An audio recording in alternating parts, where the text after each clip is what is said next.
கருப்பை புற்றுநோய் குறித்த சந்தேகங்களுக்கான தங்கம் ஹோப்பை இலவசமாய் அணுகுங்கள்.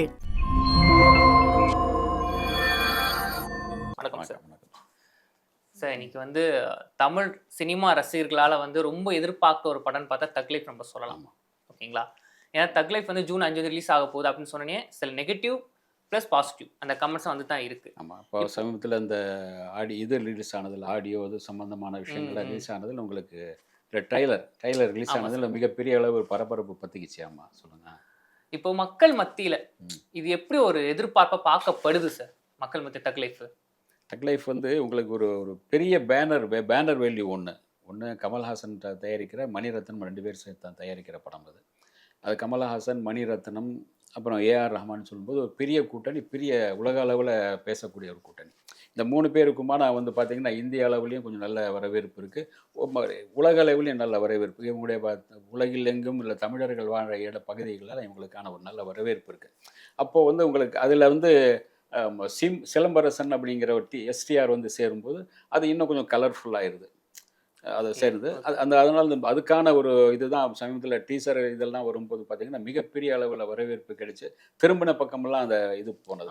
அது இல்லாமல் அவங்க அந்த ப்ரொமோஷனுக்காக போன இடங்கள்லாம் பார்த்திங்கன்னா மிகப்பெரிய அளவில் எல்லோரும் சேர்ந்து பேசக்கூடிய அளவுக்கு இருக்குது. அதில் சிலம்பரசன் எஸ்டிஆருடைய பேச்சு ஒரு கன்னி பேச்சு மாதிரி இப்போ மறுபடியும் ஒரு பக்குவம் பற்ற பேச்சாக தான் இருக்குது. ஆரம்பத்தில் கொஞ்சம் வேகமாக பேசிடுவார்.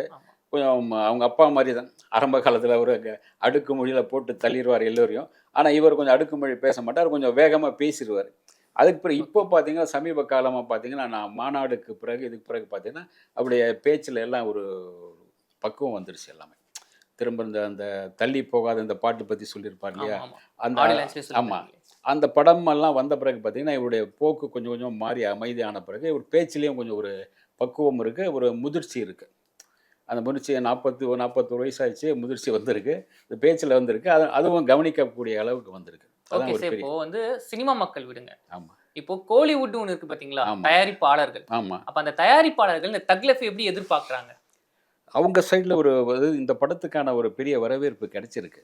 அவங்க பார்க்கும்போது அதை மினிமம் தேட்டருக்கான படம் தேட்டருக்கான படமும் தான். ஏன்னா சின்ன நடிகர்கள் நடித்து தேட்டரில் படம் ஓடுறதே கிடையாது. இன்றைக்கி 10 பேர் வந்தாலே பெரிய இது.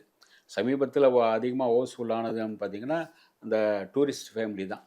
ஏன்னா ஒரு எதிர்பார்ப்பு இல்லாமல் டக்குன்னு வரும்போது சில நேரங்களில் அதே மாதிரி இதுக்கு ஒரு பெரிய எதிர்பார்ப்பு இருக்குது. கமலுடைய ரசிகர்கள், சிலம்பரசனுடைய ரசிகர்கள், ரஹ்மானுடைய ரசிகர்கள், மணிரத்னத்துடைய ரசிகர்கள், த்ரிஷா, இப்போ விஜயுடைய சிநேகிதி த்ரிஷாவுடைய ரசிகர்கள், இப்படி நிறைய பேர் இருக்காங்க.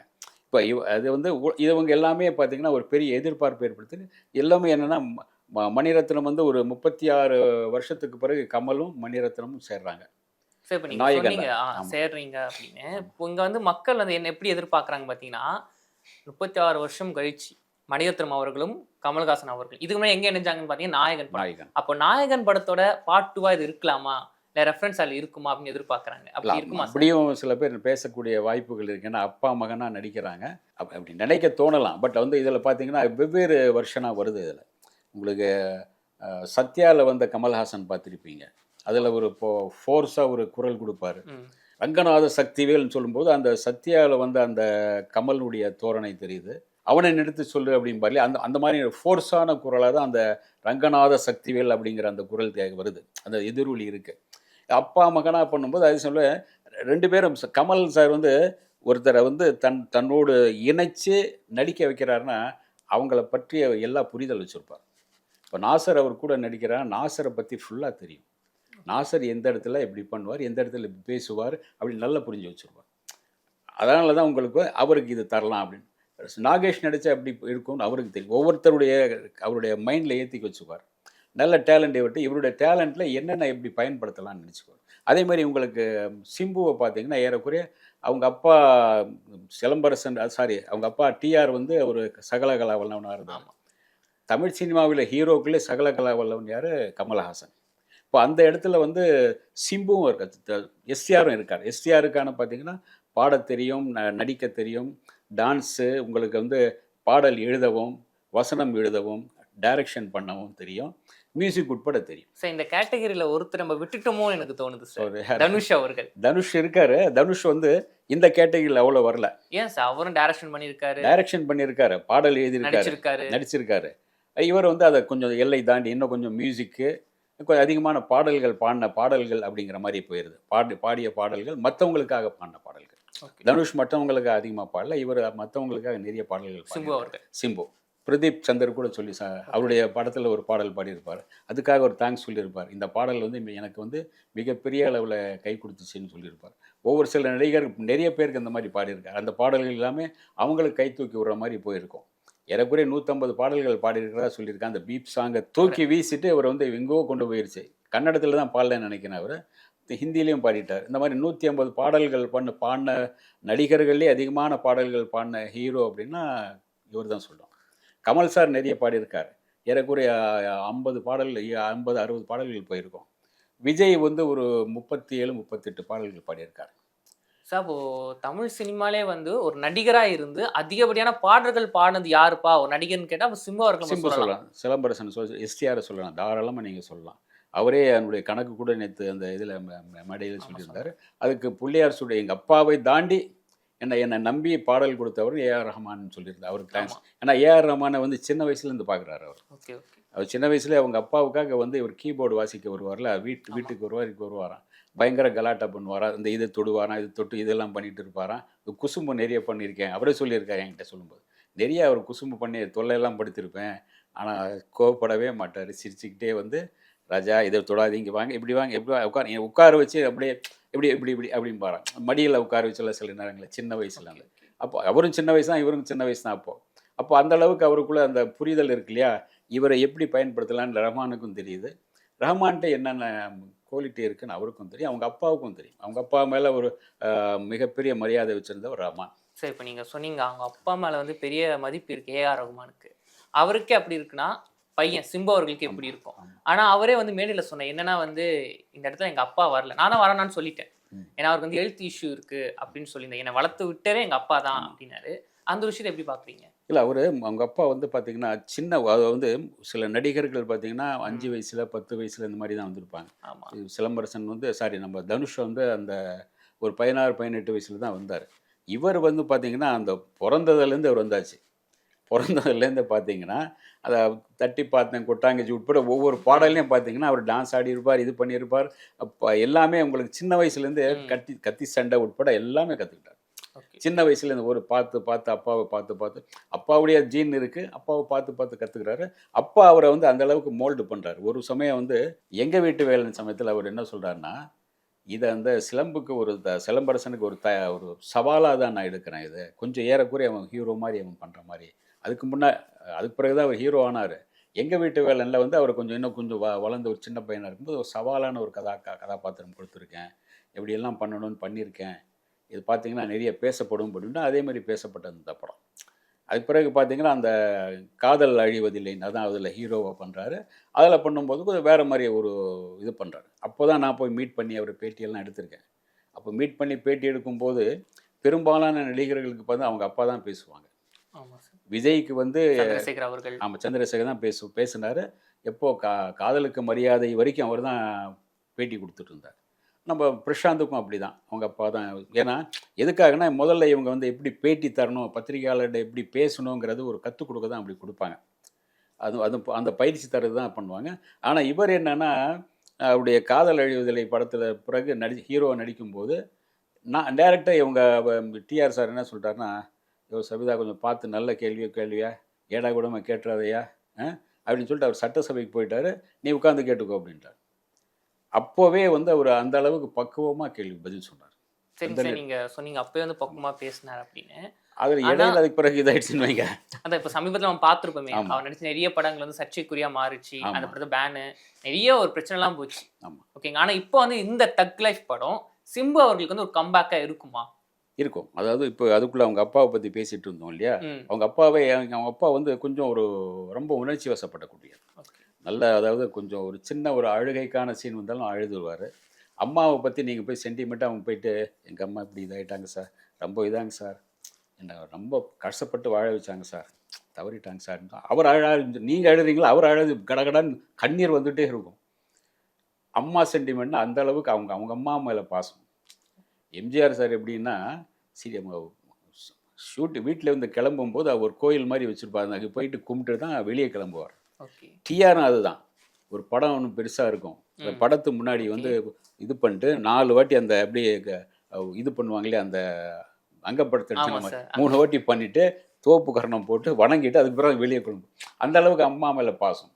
அப்படி ஒரு சென்டிமெண்ட்டான ஒருத்தர். மகனுடைய அந்த வெற்றி இருக்குல்ல, இது வரைக்கும் பார்த்த மகனுடைய வெற்றிகள் சின்ன சின்னதாக வந்து அப்படியே உச்சத்தில் வந்திருக்கு. இப்போ மிகப்பெரிய ஒரு டைரக்டர், மிகப்பெரிய ஒரு உலக நாயகன், அவர் மியூசிக்கில் ஒரு மிகப்பெரிய ஆளுமை, இதெல்லாம் சேர்ந்து ஒரு மிகப்பெரிய மேடையிலேருந்து மகன் வந்து ஒரு உச்சத்தில் நின்று பார்க்கும்போது மகனை அவரால் தாங்க முடியாது இல்லையா, அழுதுருவார்.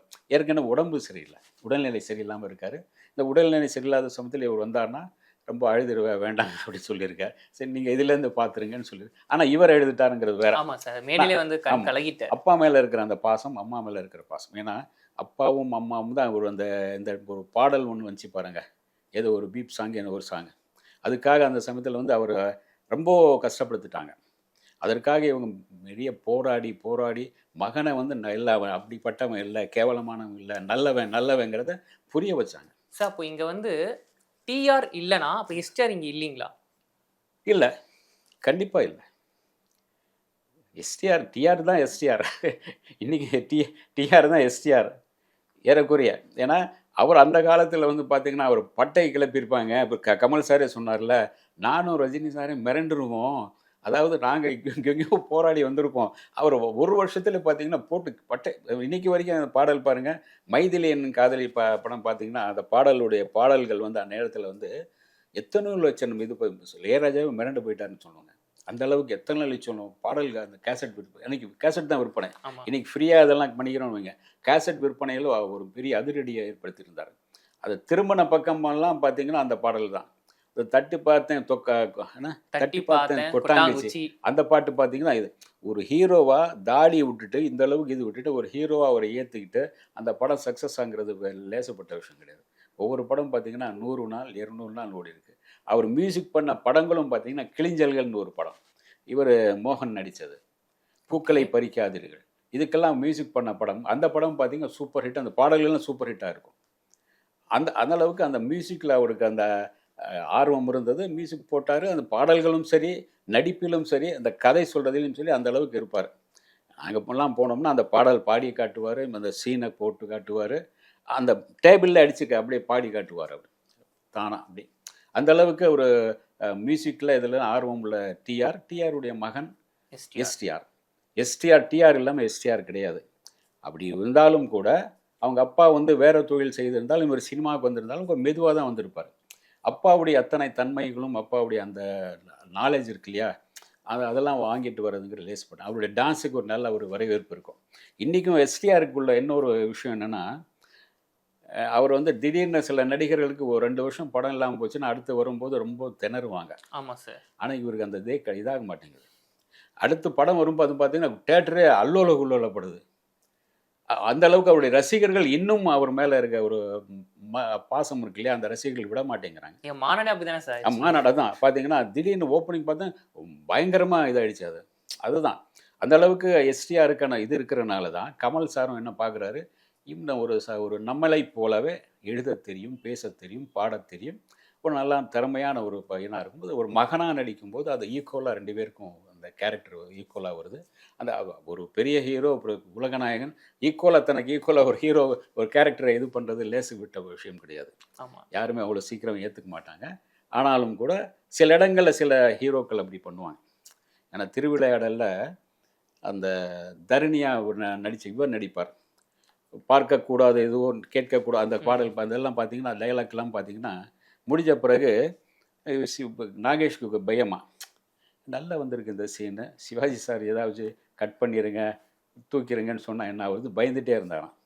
சிவாஜி சார் பார்த்துட்டு அவன் நல்லா நடிச்சிருக்கான், ஏன் ஒன்றும் கட் படாத அப்படியே வை அப்படின்னா. ஏன்னா திறமையை மதிக்கக்கூடிய நடிகர்கள் தனக்கு கூட இருக்கிறவங்க இன்னும் அவருடைய திறமையை நல்லா பயன்படுத்திக்கணும்னு பார்ப்போம். அதே மாதிரி கமல் சார் வந்து சிம்புவுடைய திறமையை கரெக்டாக பயன்படுத்திக்கணும்னு பார்த்துருக்காரு. மணிரத்னம் சார் இவங்க எல்லாமே நல்ல டேலண்ட்டை மதிக்கக்கூடியவங்க யாராக இருந்தாலும் சார். இந்த கூட்டணியில் சேரும்போது ஒரு உலக அளவில் போயிட்டார். இத்தனை நாள் வந்து தமிழ்நாட்டில் வந்து கலக்கிட்டு இருந்தார். இப்போ உலக அளவில் அவருடைய இன்னும் கொஞ்சம் மேல் அவருடைய அடுத்த கட்டத்துக்கு போயிட்டார் இப்போ சிம்பு. ஓகே சார், இப்போ நீங்கள் ஒரு சொல்கிறீங்களா சார், இப்போ இதில் வந்து கமல்ஹாசன் சார் உலக நாயகன். ஆமாம், ஓகேங்களா. அவர் கூட வந்து எஸ்டிஆர் நடிக்கிறார் அப்படின்னா இப்போ இந்த 2 பேரில் யாருக்கு ஸ்கோரிங் வந்து அதிகமாக இருக்கும்? ஏன்னா எஸ்டிஆர் ஃபேன்ஸாக இருப்பாங்க, கமல்ஹாசன் சார் ஃபேன்ஸாக இருப்பாங்க. இப்போ இங்கே 2 பேர் இணைஞ்சு நடிக்கும் போது அது எப்படி இருக்கும்? யாருக்கு அதிகமாக ஸ்கோரிங் இருக்கும்? இல்லை, ஒவ்வொருத்தருக்கு அவங்களுக்கான ஆடியன்ஸ் அப்படி ஏற்றுக்கும். இவருடைய ஆடியன்ஸ் வேறு. இவர் வந்து இப்போது பிஎன்சி இதுலேயும் கொஞ்சம் இருக்குது. இவருக்கு எஸ்டிஆர் இருக்குது. இவருக்கு பிஎன்சி கொஞ்சம் கம்மி. சிட்டி தான் கமல் சாருக்கு சிட்டியில் நிறைய இருக்கும். அது சிட்டி லெவலில் போகும். அவருக்கான ஒரு ஆடியன்ஸ் இருக்காங்க இல்லையா, அதை அவர் ரசிப்பாங்க. இவருக்கான ஆடியன்ஸ் இவரை ரசிப்பாங்க. ஆனால் அதே சமயத்தில் அப்பா மகனாக வரும்போது உங்களுக்கு அந்த கழுத்தை பிடிக்கிற அந்த சீன் உட்பட எல்லாமே அவர் மேலேயே சொல்லிட்டாரு. மேலேயே சொல்லும்போது கழுத்தை அது சில பேர் வந்து ஒரு பெரிய ரஜினியை நீங்கள் கழுத்தை பிடிச்சிங்கன்னா ஹீரோ இவன் திட்டிகிட்டு இருப்பான். அந்த ரசிகன் திட்டு எங்க தலைவனை கை வைக்கிறாரே அப்படிம்பாங்க. சில திரைப்படங்கள்லாம் ரஜினிகாந்த் அடி வாங்கும் போது ஸ்கிரீனை வந்து அப்படி ஸ்கிரீனை வந்து கிழிக்கணும் அப்படின்னு சொல்லி போனவங்க ரசிகர்கள்லாம் இருக்காங்க. எம்ஜிஆருக்கு வந்து உங்களுக்கு எங்க வீட்டு பிள்ளையில சாட்டையில அடிப்பார். இவர் நம்பியார் அடிச்சிருவார். சாட்டையில் 6-7 அடி வச்சிருவார். அதை பார்த்துட்டு இவங்க ரசிகர்கள்லாம் தயாரிப்பாளர் வீட்டுக்கு போய்டு, எப்படி எங்கள் தலைவர் அடிக்கிற மாதிரி இது பண்ணலாம், அதை சீன் எடுக்கணும். இல்லைல்லப்பா, அடுத்து உங்கள் தலைவர் அடிக்கிற மாதிரி வரும், அதுக்கு டபுளாக அடிப்பார் அவர், அப்புறம் பார்த்துங்க நீங்கள். சரி, ஓகே, அதுக்கு எங்கள் தலைவர் வந்து நம்பியார் அதுக்கு டபுளாக அடிக்கணும், அப்போ தான் நாங்கள் பார்ப்போம், இல்லாட்டி அவ்வளோதான் தேட்டர். அப்படி ஓகே போய் பாருங்கள். போய் உட்காந்து பார்க்குறாங்க. அதுக்கு பிறகு வந்து நான் ஆணையிட்டால் அந்த பாடலில் வந்து பட்டையை கிளப்புறாரு. அந்த பாடலும் சரி, அந்த சாட்டையும் அடி. அதுக்கு பிறகு திருப்தி அடைஞ்சாங்களாம். அந்த மாதிரி ரசிகர்கள் வந்து ஒவ்வொருத்தருக்கான ஒரு ரசிகர்கள் இருக்குது. இதில் வந்து அப்பா மகனாக பண்ணுறதுனால இவங்களுக்கு ஆரம்பத்துலேருந்து ஒரு புரிதல் இருக்கும். ஆனால் அதே சமயத்தில் அவங்கவுங்களுக்கான ரசிகர்கள் நல்லா கொண்டாடுற மாதிரி தான் இருக்கும். கமல் சாருடைய ரசிகர்கள் கொண்டாடுற மாதிரி, சிம்பு சாருடைய ரசிகர்கள் கொண்டாடுற மாதிரி அவங்க வந்து அந்தளவுக்கு அதை கேப் இது பண்ணியிருக்காங்க. ஒரு பெரிய நடிகரை கழுத்தை பிடிக்கிற மாதிரி வரும்போது உங்களுக்கு வந்து ஒரு கவனிப்புக்குரிய ஒரு இது இருக்கும். அப்பாவே பிடிக்கிறாங்கிற மாதிரி கதையை அப்படி பார்த்தா இருக்கலாம். அதே மாதிரி ஒரு அவருக்கு இணையாக இவர் நின்று வந்து அதை கழுத்தை பிடிக்கிறது, அதை ஏன் விமர்சிக்கலாம், இது பண்ணலாம், அது வேறு மாதிரி போகும். அதேமாதிரி இன்னொரு சீனும் சொல்லியிருந்தீங்க, இந்த கால் வச்சு போகிறது. அப்படி ஒரு பெரிய ஹீரோவுடைய தோளில் கால் வைக்கிறதுங்கிறது அதான் அந்த மாதிரி எதிர்ப்புகள் வரும்.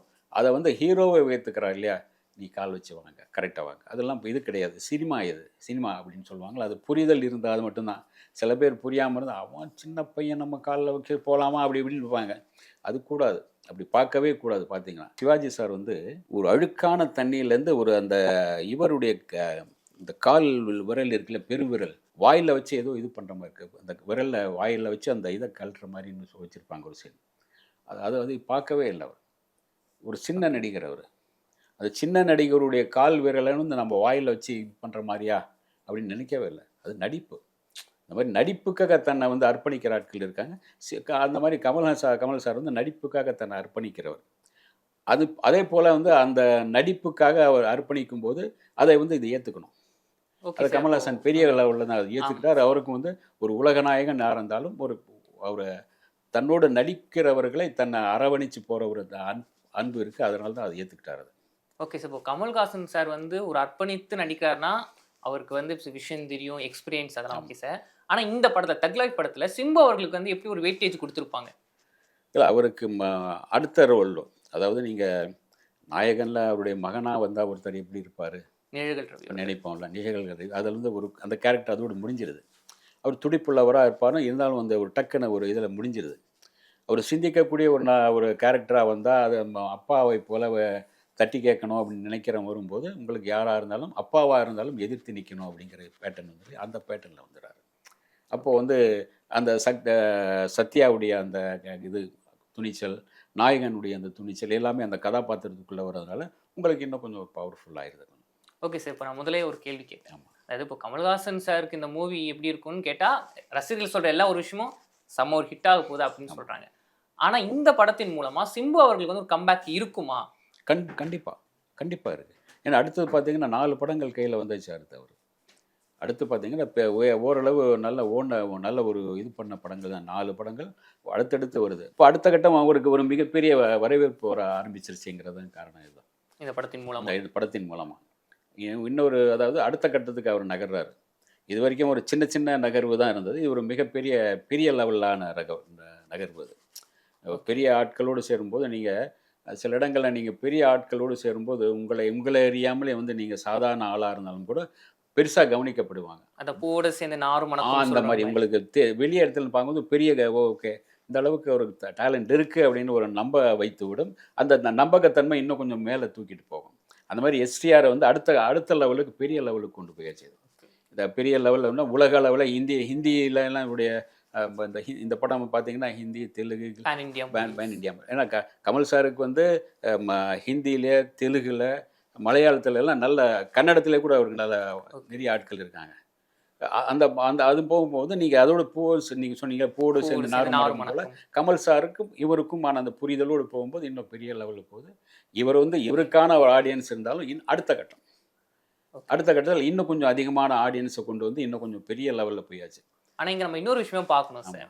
ஏன்னா எஸ்டிஆர் மேலே வந்து ஒரு குற்றச்சாட்டு வச்சுருக்காங்கன்னு சொல்லலாம், ஜாலியாக கூட சொல்லலாம். அது என்னன்னா வந்து எஸ்டிஆர் வந்து ஷூட்டிங்னாலே ரொம்ப லேட்டாக தான்ப்பா போவார், அவர் வந்து டைம் வந்து ஒரு மேனேஜ்மெண்ட் பண்ணவே மாட்டார், இதால வந்து சில டைம்ஸ் ப்ரொடியூசர்ஸ் டேரக்டர் கூட டென்ஷன் ஆவாங்க அப்படின்னு சொல்லி இருக்கும் போது இந்த ஆடியோ லான்ச் பண்ண தக் லைஃப் சம்மந்தப்பட்ட எல்லா ப்ரொமோஷனுக்கும் வந்து எஸ்டிஆர் அவர்கள் வந்து ரொம்ப ஒரு சந்தோஷத்தோட இந்த படம் சக்ஸஸ்ஃபுல் ஆகும்னு சொல்லி ஒரு துடிப்பா போறாரு. இது எப்படி இருக்கு? ஷூட்டிங்கே அப்படி தான் போயிருக்காரு அவர். இந்த படம் ஷூட்டிங்கே மற்ற ஷூட்டிங் அந்த மாதிரி கொஞ்சம் லேட் ஆயிருக்குன்னா சில நேரங்களில் வெவ்வேறு காரணங்கள் இருக்கு. ஏன்னா இவருக்கு நம்ம நவரச நாயகன் கார்த்திக் அதான் சொல்லுவாங்க, திடீர்னு காணாமல் போயிடுவா, திடீர்னு லேட்டாக வருவாங்க அப்படி. ஏன்னா ஹிந்தியில எல்லாம் பார்த்தீங்கன்னா ஹிந்தி வந்து வேற மாதிரி, அவங்க வர்றதே 1 மணிக்கு தான் வருவாங்க, தூங்கி எந்திரிச்சு. அதுக்கு பிறகு தான் ஷூட்டிங் ஆரம்பிப்பாங்கன்னு சொல்லுவாங்க. 12-1 மணிக்கு தான் வருவாங்க.